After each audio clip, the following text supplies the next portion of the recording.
Yo diría que depende del punto de la jornada. Hay partes del viaje que fueron agotadoras físicamente. Por ejemplo, cuando descubrí en los archivos de Estocolmo un archivo muy grande de mi abuela que estaba que tenía un tesoro. Pero al mismo tiempo también hubo otras experiencias, como por ejemplo en Alemania o en Hungría, que fueron muy difíciles y agotadoras emocionalmente. Yo creo que más que identidad, este viaje fue para encontrar un sentido de mí misma. Y este viaje suma todas las experiencias. No se trata de un viaje en el que uno prevé, sino que uno mira atrás y se da cuenta de lo que ha ocurrido. Yo pienso en mi vida, en mí misma, como uno de esos judíos que huyó de su comunidad buscando luz. Hablo, por ejemplo, Salomón Maimon, Spinoza, Esansky.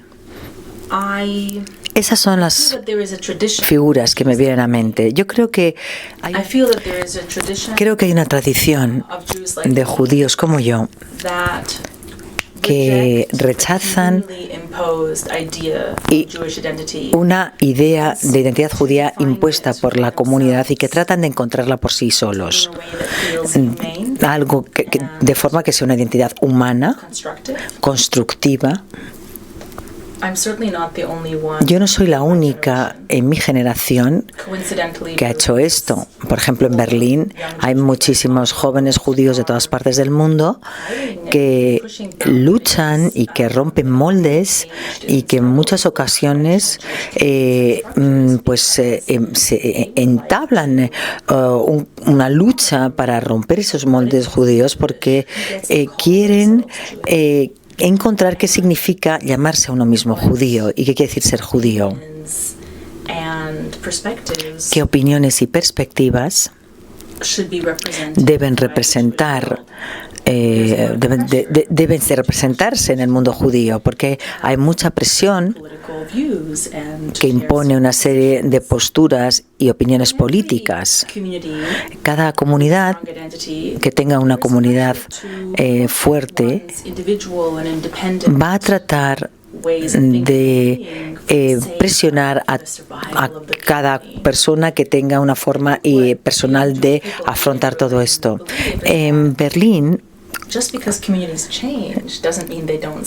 vemos que el hecho de que las comunidades cambien no quiere decir que no sobrevivan.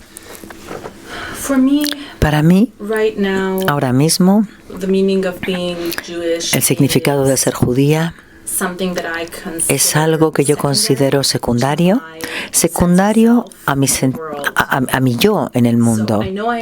Yo sé que soy judía, forma parte de mis ancestros, mi cultura, mi legado, ¿no? El que yo he recibido y seguramente mi forma de expresión. Pero fundamentalmente yo me considero primero un ser humano y me centro en lo que yo comparto con otras personas, sean o no judías. Y supongo que ser judía es más como un tinte y no el propio vidrio en sí mismo. Siempre he visto el antisemitismo como algo muy estable y que no cambia. Yo creo que lo que cambia es la visibilidad, lo que se nota el antisemitismo. Cuán libre se siente la gente de expresarlo. Es irónico, pero prefiero una expresión honesta de antisemitismo que se oculte, porque claro, la gente que niega que es antisemita, no se les puede combatir. Es muchísimo mejor que lo reconozcan para por lo menos dialogar con ellos. Hay mucho más potencial.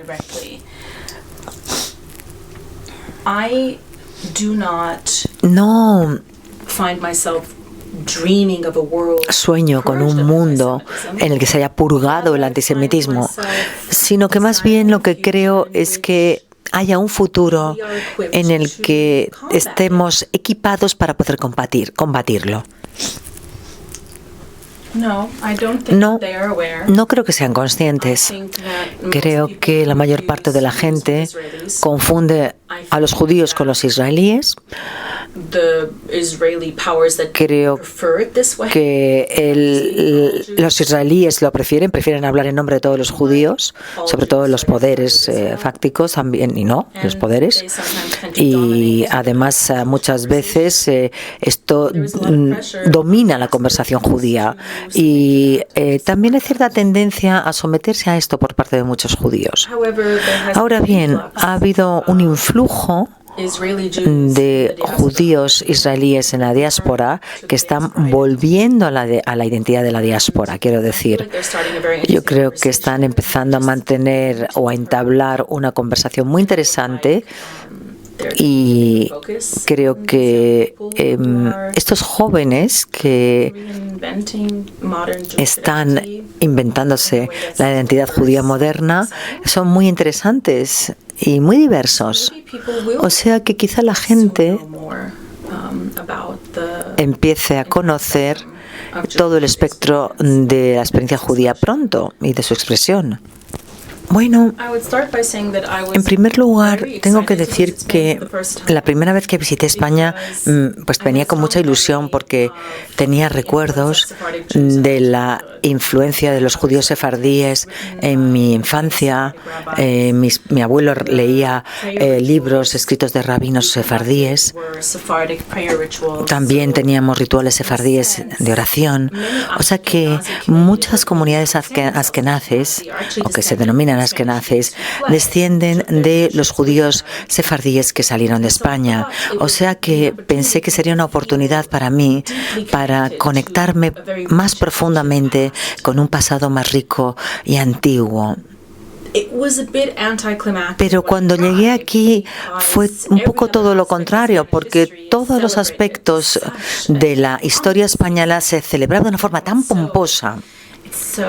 Todos los aspectos que no eran judíos, digo, de forma tan interesante y flamboyante. Y claro, vas al barrio judío y a lo mejor ves una estatua de Maimónides sin información de ningún tipo,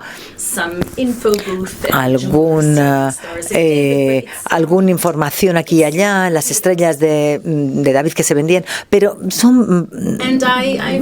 era algo menor, muy residual, y entonces me sentí desencantada.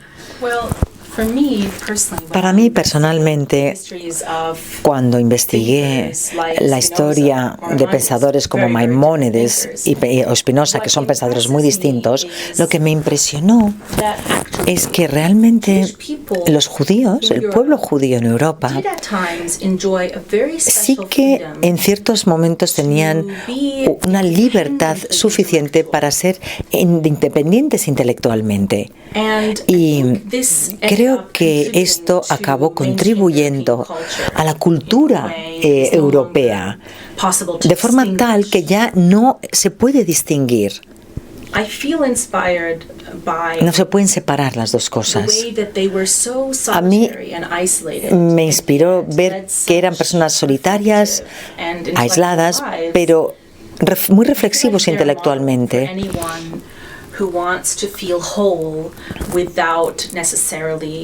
Personas que se sentían plenas sin necesariamente tener esa sensación de pertenencia.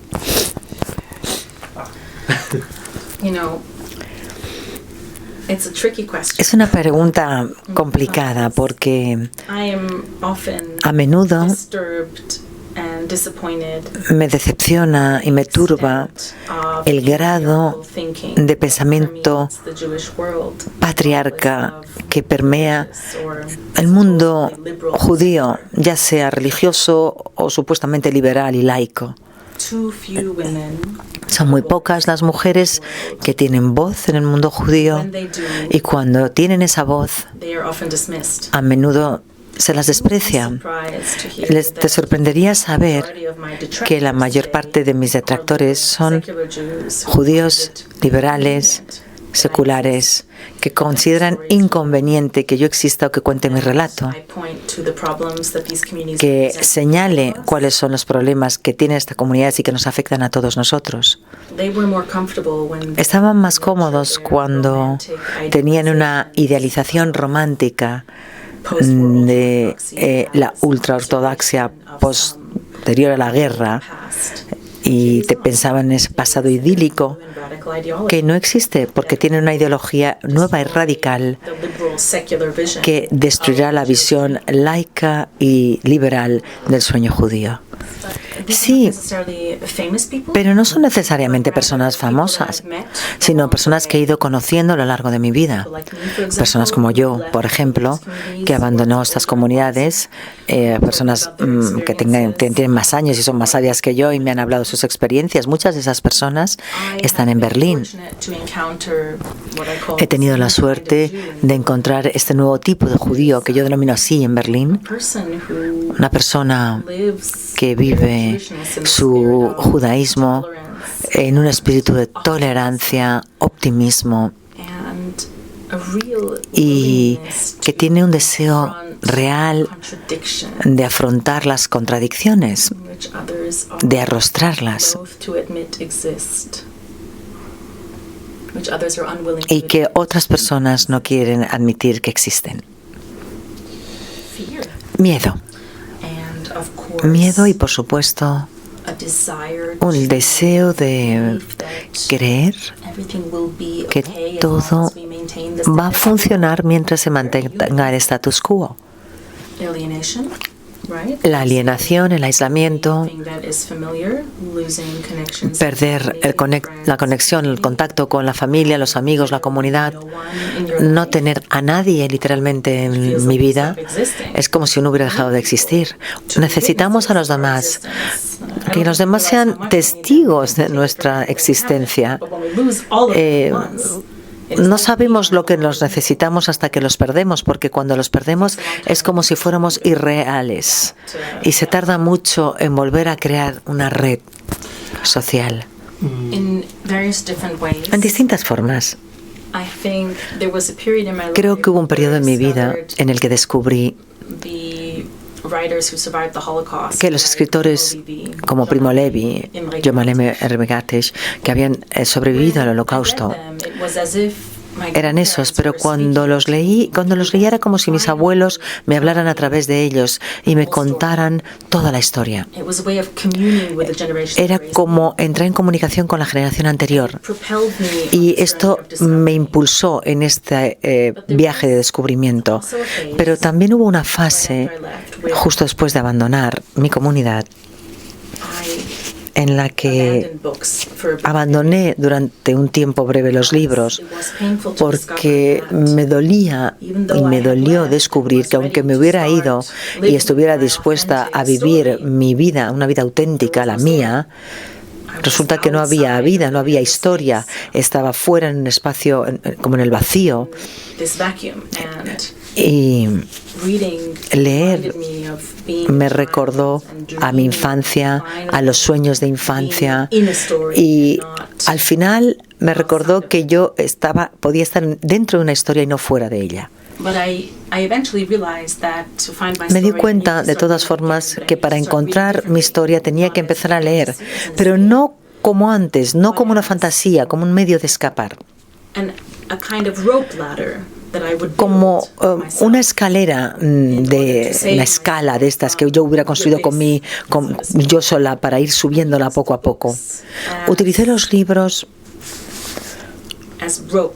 como cuerdas, como sogas que me permitían impulsarme.